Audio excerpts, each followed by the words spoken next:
Viewers, in this video I will cover the Agile Practice Guide. You know that for PMP examination, PMI has the exam content outline that we have covered in previous 6 lessons. So actually most of the questions recently comes from this Agile Practice Guide, and the candidate often face difficulty to understand this guide actually, and that's why I came here with this video. I think if you watch this video and you will be clear on this guide, what are the style of agile approach, what to do here, what are the specialties. So let's go on. So the first lesson is about introduction to agile. Before understanding agile approach, we should know about the definable work and high uncertainty work. There are some activities which are defined, pre-planned, but there are some we don't know what will happen in future. So that's called uncertainty work. So definable work are clear, uncertain work are unclear. Definable works are planned, uncertain works are unplanned, undefined. Definable works has the previous example because we have completed one building, we have completed one product, so we know the details of that. But when it is new, we don't have any previous example, then it becomes uncertain. So that's why definable work is certain, uncertain work of course uncertain. And for example, a car or a house you are going to build, but that has a previous model, previous experience you have built this kind of house or car. So in this project actually you will have the predefined ideas, pre-planned systems, predefined workload and other things. All the procedures are known. On the other hand, if you want to make a new software, it will be totally uncertain because you don't know what are the features demanded by the stakeholders and the customer. So it will be actually uncertain. So definable works are known, uncertain works are unknown. Definable works are fixed, uncertain works are changed. Definable works are simple, lean, but undefinable works are complex. And in definable work, you cannot change anything. But if you want to change, you need control process board. But in Agile team, actually changes are accepted, embraced. And definable works are not exploratory. They are certain. And uncertain works are exploratory. There is no known factors. So that's why we should know about the Agile manifesto and mindset. There are 4 manifesto, there are 4 manifesto or mindset in Agile approach. Number 1 is individuals and interactions over process and tools. In predictive, we have processes, tools, and we should follow that. But in Agile, you actually follow the individuals. You will give value to the individuals and interactions, because every time you will get feedback from the individuals, from the interaction, from the team members. Working software over comprehensive documentation. So you have documents, but in Agile approach, document is not much important, because here working software important. You have produced something, you have worked something, and whatever you have made, by observing, by demonstrating that product, that feature, we can work further better. So working software is much important. Customer collaboration is important over contract negotiation. You have contract, you have agreement, negotiation, not that one. Actually, you are focusing more on customer collaboration. What customer wants now, after making one deliverables, part of deliverables, what the feedback from the customer, that is the focus. So customer collaboration, listening to customer is important. Responding to change. Agile approach always embrace change, easily accept the changes. So responding to change is much focused, not the plan, not fixed plan. Thus, we have 12 agile principles. Number one is satisfy customer, delivering value. Agile team always try to deliver value to satisfy customer. They welcome the changes, embrace changes. They deliver frequently, part by part, incrementally, or uh, with small deliverables. They work together. They build and support the team. Each team member actually they build and support the team. They do have face-to-face communication, and they give importance on working software, not the documentation. And they actually focus on sustainable development. The product that will be sustainable, durable, and they try for continuous excellence. And simplicity is the best. Simple manner, simple time in terms of schedule, property, features, simplicity is encouraged. And self-organizing team. Each member try to self-organize in their team. So these are the 12 principles we should follow in the agile approach. And they also reflect on regularly. They do one work, part of the work, one small deliverables, milestone, then they do retrospective. So they reflect on what already done. So you can see the slide here. In agile approach, actually you must have agile mindset first. Then you have to believe on 4 values that I have discussed in the previous slide. 4 manifestos, 4 values. Then you have 12 principles of agile approach. And based on these 3, actually you are practicing. So this style is going on always in the agile approach. Lean and Kanban. Actually, Kanban and Agile are part of Lean. Lean means small, simple, less, efficiency. With less resources, you will make best. That's called Lean. So Lean method actually covers the Kanban and Agile. So Agile and Kanban are the part of Lean. We will discuss it later in another chapter. You can see this slide. The uncertain, the more complicated it becomes. This is vertical, high uncertainty. This is horizontal, high uncertainty. So the lower the uncertainty, you are in a simple situation. So plain simply, you will have a predictive approach. The further you go, it will be complicated and complex. In that case, you have to take the adaptive approach, change approach, agile approach. And if you go further, it will be chaos, too much uncertain, high uncertain, chaos. You should leave the project. You should not take that project. So if it is complicated and complex, still you can take with adaptive and agile approach, you can be successful. So there are 4 types of project life cycle. One is predictive, iterative, incremental, and agile. If you consider requirements in predictive approach, requirements are fixed. In predictive approach, because everything is predefined, so requirements are fixed. But in iterative, in incremental, agile, the requirements are dynamic, changeable. In terms of activities, in predictive, it's performed once, and then whole product is delivered.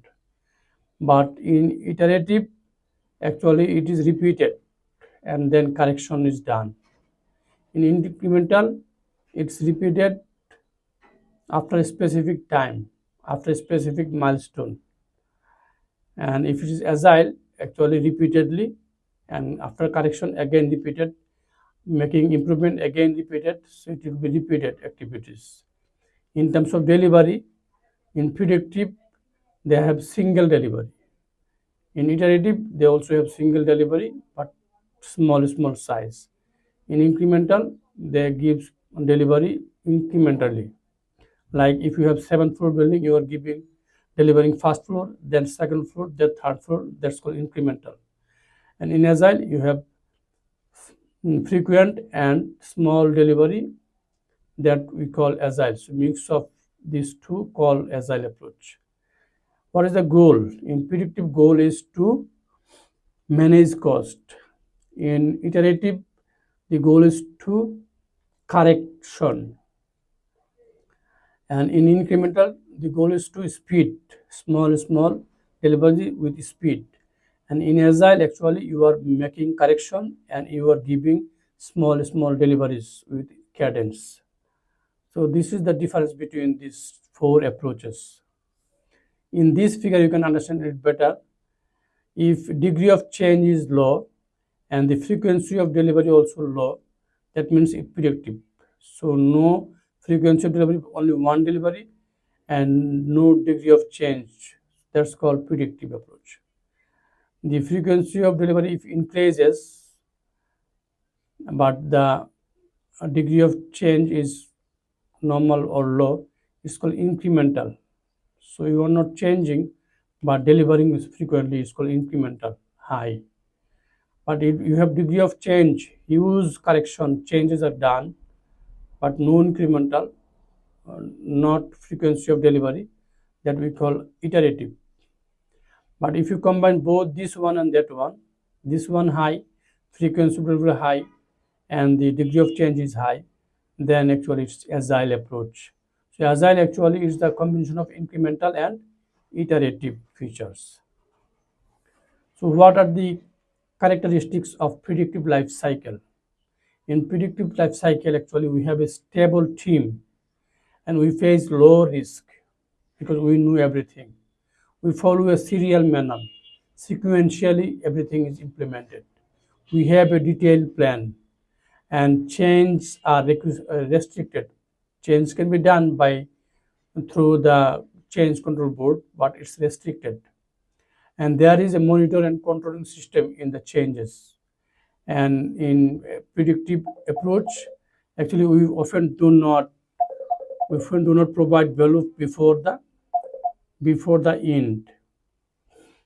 So you can see this figure actually: analyze, then design, then build, then test, then deliver. So it's a one way of focus, one time delivery. So first you will analyze it, design it, you will build it, test it, and deliver it. So everything is linearly happens. So you will do it once with a stable team, low risk, you know everything, what will happen. This is the figure of a predictive life cycle approach. But if it's iterative life cycle, what are the features? Iterative life cycle.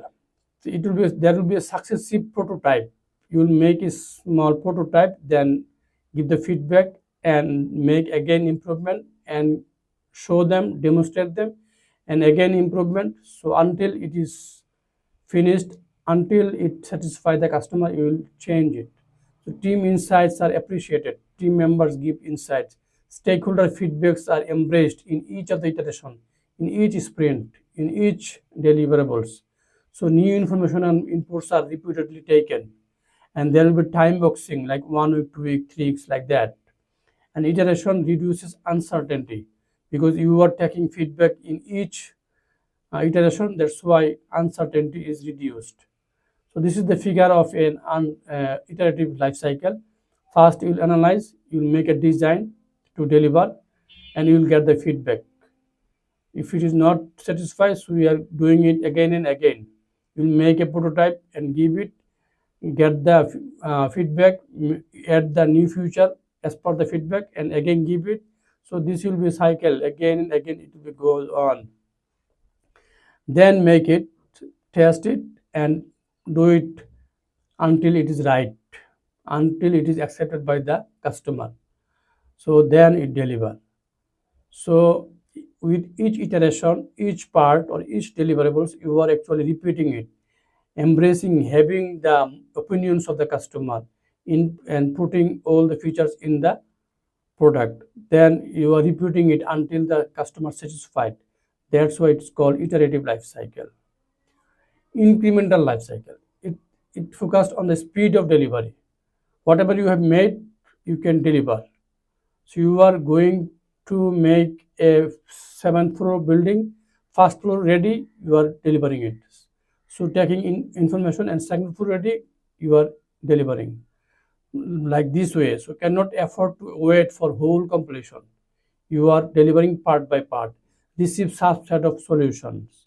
Frequent delivery of small deliveries, because you are dividing the product small size, so small deliverables are there, not a single final product.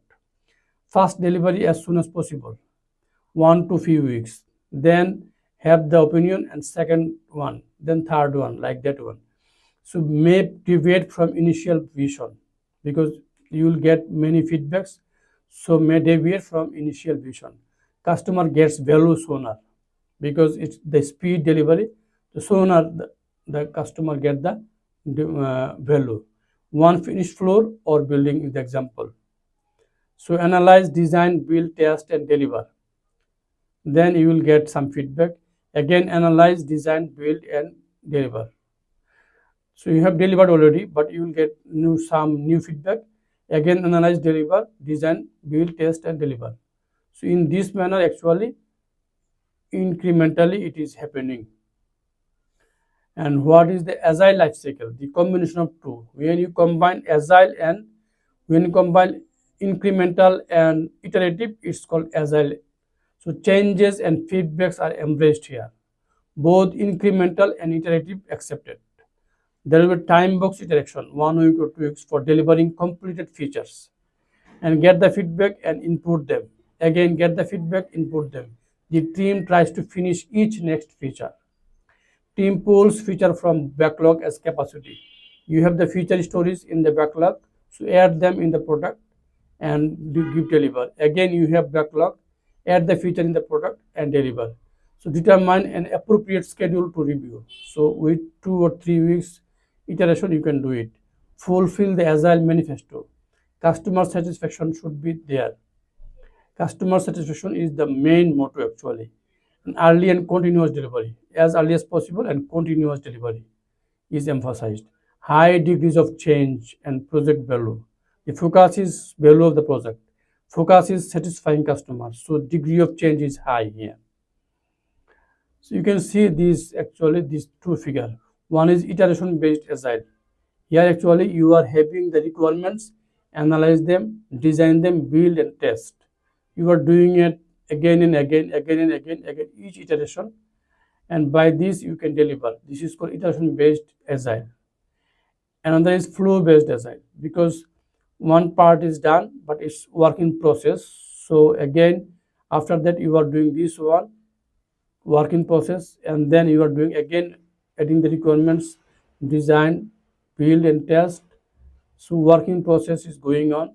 So if you follow this manner, that called flow based agile. And last one is hybrid. If you combine both, because in reality actually the situations are not linear. There are many complex situations. Some of the part of a project can be predictive, some of the part of the project can be iterative, some of the project can be incremental, some of the project can be agile. So mixing of them, it's called hybrid life cycle. So you can see, if you take a project which has equal agile approach and equal predictive approach, it's called it's called one type of hybrid approach. Another is you have equal type of, you will start with agile approach and finish with predictive approach. This is another style. Or you have a project with mostly predictive approach, but you have some small components which should be agile approach. So you are using in that manner. But in other project, you will need to make all the things in with agile approach, like software making. But some components you use predictive approach. So here the mostly it's agile, but predictive components also there. Here mostly it's predictive, but there agile components also there. So this kind of way actually you can make hybrid life cycle approach in your practical project. So project factor actually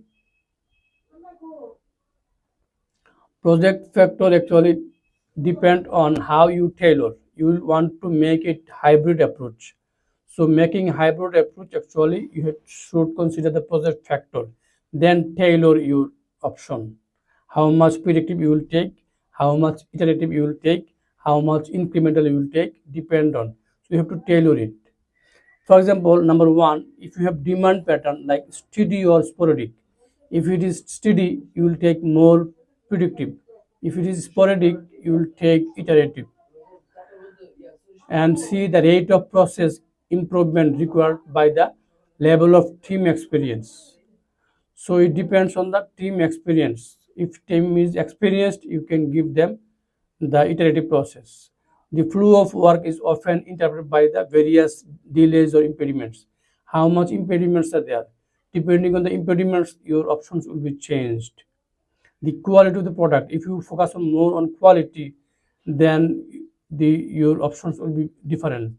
More than one team is needed to build a product. In that case, iterative process is better. So factors actually decide what kind of tailoring we will do, which what part of the project will be iterative, what part will be predictive, and how you will combine them, how you can tailor them. You will decide on based on the situation you have. So this is all actually. Thank you so much. And in next video, I'll cover lesson 3, lesson 4, lesson 5, lesson 6. There will be more 3 videos on this aspect.